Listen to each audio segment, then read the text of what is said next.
हमने सबसे पहले स्ट्रक्चर समझा, कई सारे ड्राइंग के बेसिक समझे, बेसिक शेप से हम कॉम्प्लेक्स शेप की तरफ गए और उनको स्टडी कैसे करते हैं, बेसिक थ्योरी हमने क्लियर की और अब हम आखिरी में टेक्सचर्स को अंडरस्टैंड करेंगे। ठीक, तो मेरे पास दो मिसाल हैं, दरख्त और तलवार की। ठीक, वरना दरख्त और कुल्हाड़ी की मिसाल ज़्यादा मैच होती, लेकिन इनका जोड़ा जो है वो बड़ा ख़तरनाक होता। दरख्त और कुल्हाड़ी साथ रखता तो मैं मसले शुरू हो जाते, रेसिज्म होता।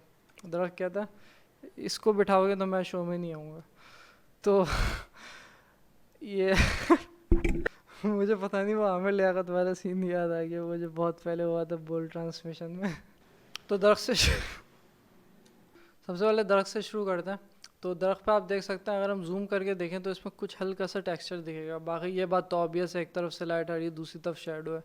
सो इसका कलर क्या है? अगर मैं कंट्रोल दबा के इसका कलर सेलेक्ट करूँगा तो ये है तकरीबन ऑरेंज और येलो के बीच में ब्राउन टाइप का हल्का सा शेड आ रहा है। मैंने बेसिक कलर भरा है अभी इसमें, और अब मैं इसमें शेडोज़ डालूंगा। मैं अपने ना स्टडी कर रहा हूँ अभी। हम ड्राइंग भूल जाएं, स्टडी के वक्त आपको क्या अच्छा करने की कोशिश करनी है, आप खाली इंप्रूव करें। आप ये नहीं समझे कि ये कहीं पोस्ट होगी। मैं इस तरह की स्टडीज़ करके उन्हें डिलीट कर देता हूँ, उन्हें कहीं पोस्ट हो ही करता, खाली अंडरस्टैंडिंग करते हैं इसमें हम। तो दरख्त है ये, इसका हमने बेसिक कलर ले लिया। अब हमने देखा इसमें शेडो आ रहा है। शेडो नॉर्मल नहीं है, देखें इस तरफ गौर से देखें आप, हल्का सा एक टेक्सचर बन रहा है शेडो में। तो यही चीज़ हम सेम इधर करेंगे। हम कोई टेक्सचर वाला ब्रश लेंगे, जैसे मैंने अपने पास कई सारे रखे हुए हैं ये सब। तो ये मैंने टेक्सचर वाला ब्रश लिया, इसको हल्का सा डार्क किया और अब हम इसमें शेडो डालेंगे। जैसे मैंने शेडो डाला, अब ऐसा नहीं है ये शेडो काफ़ी हो गया। अब इसको मज़ीद हल्का सा डार्क करूँगा और इसके हल्का सा पीछे मैं इस शेडो को दोबारा डालूँगा हल्का सा यहाँ पे। तो अब इधर से मैं डालूँगा शेडिंग ब्राइट की। ये भी टेक्सचर वाले ब्रश से डालूँ, क्यों? क्योंकि हमारे दरख्त पर टेक्सचर है।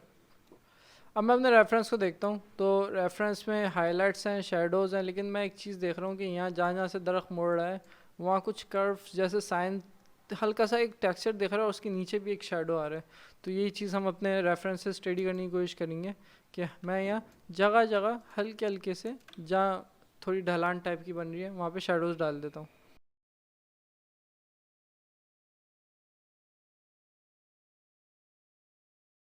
तो हम देख सकते हैं हल्का सा यहाँ पे एक शेडो और दरख्त वाला लुक आना शुरू हो गया। अब इसमें हम कुछ हाइलाइट्स डालेंगे। हाइलाइट्स वैसे दरख्त की मैट सरफेस होती है, उसमें शाइनी हाइलाइट्स नहीं होती। तो कहने का मकसद ये हल्की सी ब्राइटनेस बढ़ा के कुछ हिस्सों में यहाँ डाल दूँगा जहाँ ब्राइट हो रही है। अब आपको मैं एक प्रो टिप देता हूँ। मैंने एक फ़ोल्डर बनाया हुआ है टेक्सचर्स के नाम पे, और उस पर मैंने कई सारे टेक्सचर रखे हुए हैं। जैसे ये है कंक्रीट वगैरह का टेक्सचर। तो एक टेक्सचर मैंने लिया, यहाँ मैंने डाला। अगर आपको बैकग्राउंड में गाड़ियों की आवाज़ें आ रही हैं तो आप उन्हें इग्नोर करें। एक बार टेक्सचर आप क्रीता में डाल देंगे तो मैं इसे कंट्रोल करके अपने दरख्त को क्लिक करूँगा। कंट्रोल क्लिक किया तो ये दरख्त पूरा सिलेक्ट हो गया, और टेक्सचर पे मैं जाऊँगा और इसको मैं इन्वर्ट सिलेक्शन कर दूँगा। ठीक, तो जो दरख्त सिलेक्ट हुआ था उसके आसपास के एरिया सिलेक्ट हो गया और दरख्त बच गया। तो जब मैं अब इसे डिलीट करूँगा इस टेक्सचर को, तो ये टेक्सचर खाली दरख्त के हिसाब से रहेगा। ठीक है, अगर आपको कन्फ्यूजन हो रही है तो वीडियो हल्की सी पीछे करके देख लेना, आपको समझ में आ जाएगा। अब इस टेक्सचर को मैं ओवरले पे चेंज कर दूंगा, तो ये हमारे दरख्त के ऊपर हल्का सा इसका टेक्सचर आ गया। तो अब ये दिखने में मज़ीद अच्छा लग रहा है। मैं अमूमन सॉफ्ट लाइट भी यूज़ करता हूँ, उससे भी एक अच्छा इफेक्ट आता है। तो ये है खाली टेक्सचर देने के लिए। तो स्टिल मैंने बहुत ज़्यादा इस पर टाइम नहीं लगाया। इसमें हम मज़ीद डिटेल में जा सकते हैं इसे स्टडी करने के लिए। जैसे हमने देखा कि इसमें कुछ गड्ढे बने हुए हैं, और फिर मैं आया वापसी और फिर मैंने अपना पेंट ब्रश निकाला कोई पेंसिल टाइप का, और फिर यहाँ पे थोड़ा डार्क कलर चूज़ करके इस तरह गड्ढे बनाना शुरू कर दिए, और फिर मैंने स्टडी किया कि गड्ढे किस तरह लेंगे। ठीक, तो और भी मज़ीद चीज़ें हम इसमें ऐड कर सकते हैं स्टडी करने के लिए। सिर्फ मकसद ये है शेप समझना। 2-3 दरख्त की आप प्रैक्टिस करेंगे, आपको दरख्त ऐसे याद होंगे कि आपको बगैर तस्वीर देखे कोई भी दरख्त किसी भी एंगल से बना सकते हैं, इसमें कोई मसला नहीं होगा। ये मेरे पास है तलवार, और इसका मैंने रेफरेंस यहाँ रखा हुआ है, इसे देख के मैंने ये बनाया था। अब हम इसकी शेडिंग समझने की कोशिश करेंगे। तो पहले हमने प्लांट्स देखा था, अब हम वेपन्स देख रहे हैं। तो इसकी आई थिंक बेस का कलर तो काफ़ी वही होता है नॉर्मल। ठीक, कुछ कॉम्प्लेक्स बेस होती हैं, लेकिन अभी ये इतनी कॉम्प्लेक्स नहीं है, तो इसे मैं ऐसी जर्नली शेडिंग कर देता हूँ नॉर्मली। हम अभी बेसिक स्टडी करेंगे मेटल की। देखें यहाँ कितनी अच्छी एग्जांपल है कि जो लोहा होता है अमूमन हम क्या करते हैं, और मैंने ज़ाहिर है ख़ुद भी मैंने ऐसा किया था कि वाइट कलर डालते हैं और हल्का सा वाइट को नीचे करके डार्क करके शेडिंग कर दिया। अगर कोई बेसिक ड्राइंग प्रैक्टिस करता है तो वो अमूमन यही करता है, इस तरह थोड़ा डार्क करके शेडो डाल दिया, ठीक।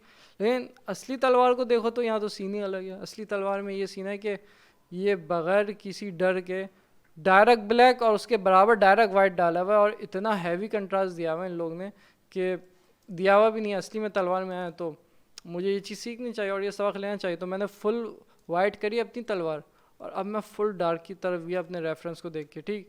रेफरेंस का मकसद ही यही होता है हम अपने भरम ख़त्म कर दें और चुपचाप रेफरेंस जो कह रहे हैं वो सुने।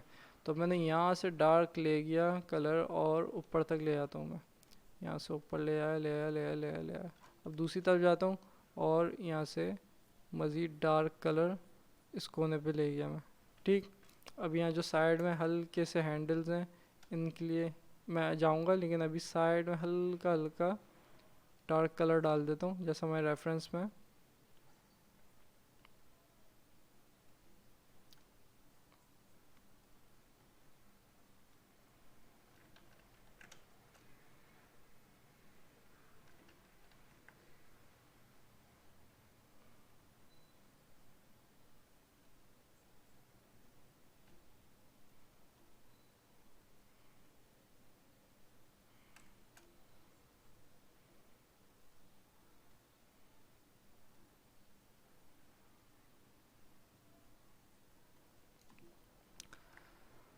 तो अभी मैं जूम आउट किया, और मैं कोई एक्सपर्ट नहीं हूँ लोहा बनाने का, लेकिन मैंने पहले बहुत तलवारें बनाई हैं, वेपन्स वगैरह ना, बहुत मैंने क्लाइंट के लिए ऐसे ऐसे वेपन बनाए कि मैं काफ़ी प्राउड था। तो मैं खाली अभी स्टडी कर रहा था और मुझे दिखा कि असली तलवार के करीब थोड़ा सा लुक आना शुरू है। एग्जैक्टली वो नहीं आया, मगर मैं नोट किया कि इन दो वाइट के बीच में एक और ब्लैक लाइन जा रही है। इसका मतलब वाइट और ब्लैक, वाइट ब्लैक थोड़ा सा हमें मज़ीद डालना होगा ताकि हमें मज़ीद मेटल का लुक आए। तो अब मैं इस तलवार को स्टडी करते हुए यहाँ साइड में मज़ीद डार्क कलर डालता हूँ हल्का हल्का सा।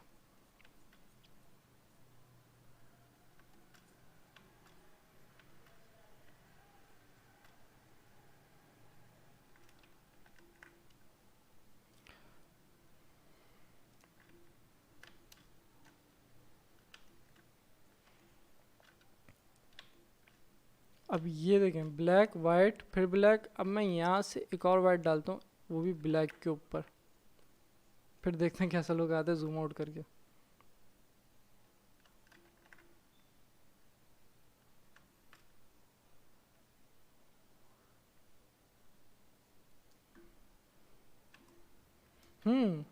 तकरीबन असली तलवार वाला लुक आ रहा था, लेकिन यहाँ पे थोड़ा काम की ज़रूरत है। रुक जाए एक मिनट, एक मिनट रुक जाए एक मिनट रुक जाए, मेरा इम्प्रेशन ख़राब हो जाएगा। हाँ सही है। यहाँ पे मज़ीद डार्क कर दिया।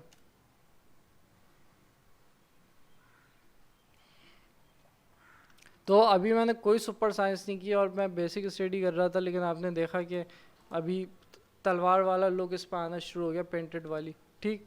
क्योंकि मैं अभी वो लाइंस नहीं यूज़ कर रहा, यानी इस तरह लाइन खींचूँ तो हमें डायरेक्ट स्ट्रेट लाइंस मिलेंगी जैसी इसमें, लेकिन मैं अभी पेंटिंग कर रहा हूँ, इस वजह से शेडिंग वही आई है लेकिन रफ फॉर्म में आई है। तो लेकिन मैंने अंडरस्टैंड कर लिया कि एक मेटालिक लुक कैसा आता है। वाइट और ब्लैक और फिर वाइट को जब हम रखते हैं तो एक ख़ास मेटल जैसा लुक आता है। उसमें हम अगर मज़ीद डार्क में जाके हाईलाइट्स डालें और फिर हाईलाइट्स में जाके डार्क कलर डालें तो ये एक मेटल वाला लुक क्रिएट होता है। तो ये चीज़ मैं स्टडी की सिर्फ इस रेफरेंस को लेके। तो ये मेथड मैं इसलिए आपको बता रहा हूँ कि आप कोई भी ऑब्जेक्ट लें, कोई भी, आप उसे खाली देखें वो किस तरह का है, और उसकी लाइन आर्ट में जाके आप उसका टेक्सचर समझें। सबसे पहले वो टेक्सचर कैसे दिखने में, उसके रंग क्या है, उसमें डार्क और लाइट का डिफरेंस कितना है, और उसका मटेरियल किस तरह का, उससे अंडरस्टैंड करें। आपको पिंटरेस्ट में ऐसी कई सारी पिक्स दिखेंगी जिसमें लोग मुख्तलिफ ऑब्जेक्ट्स, उनके टेक्सचर और उनका फ़र और कई सारी चीज़ों को स्टडी करते हैं, ठीक। तो उम्मीद है आप मुख्तलिफ ऑब्जेक्ट्स की इसी मेथड से प्रैक्टिस करेंगे। और ये कोर्स ख़त्म हो चुका है, यानी छोटा सा ड्राइंग बेसिक कोर्स था। अगर आपको पेंटिंग और पोस्ट प्रोसेसिंग पेंटिंग से रिलेटेड पूरा मेथड देखना है, मेरा वर्क फ्लो, तो पेंटिंग का एक अलग प्लेलिस्ट है, डिजिटल आर्ट की एक प्लेलिस्ट है, आप वो जाके देख सकते हैं। उसमें मैंने पेंटिंग करना सिखाई है, इसमें मैंने बेसिक ड्राइंग इंप्रूव करना सिखाई थी जिससे हम अंडरस्टैंड कर सकें, हमारे माइंड सेट थोड़ा मज़ीद क्लियर हो आर्ट के हवाले से, सही।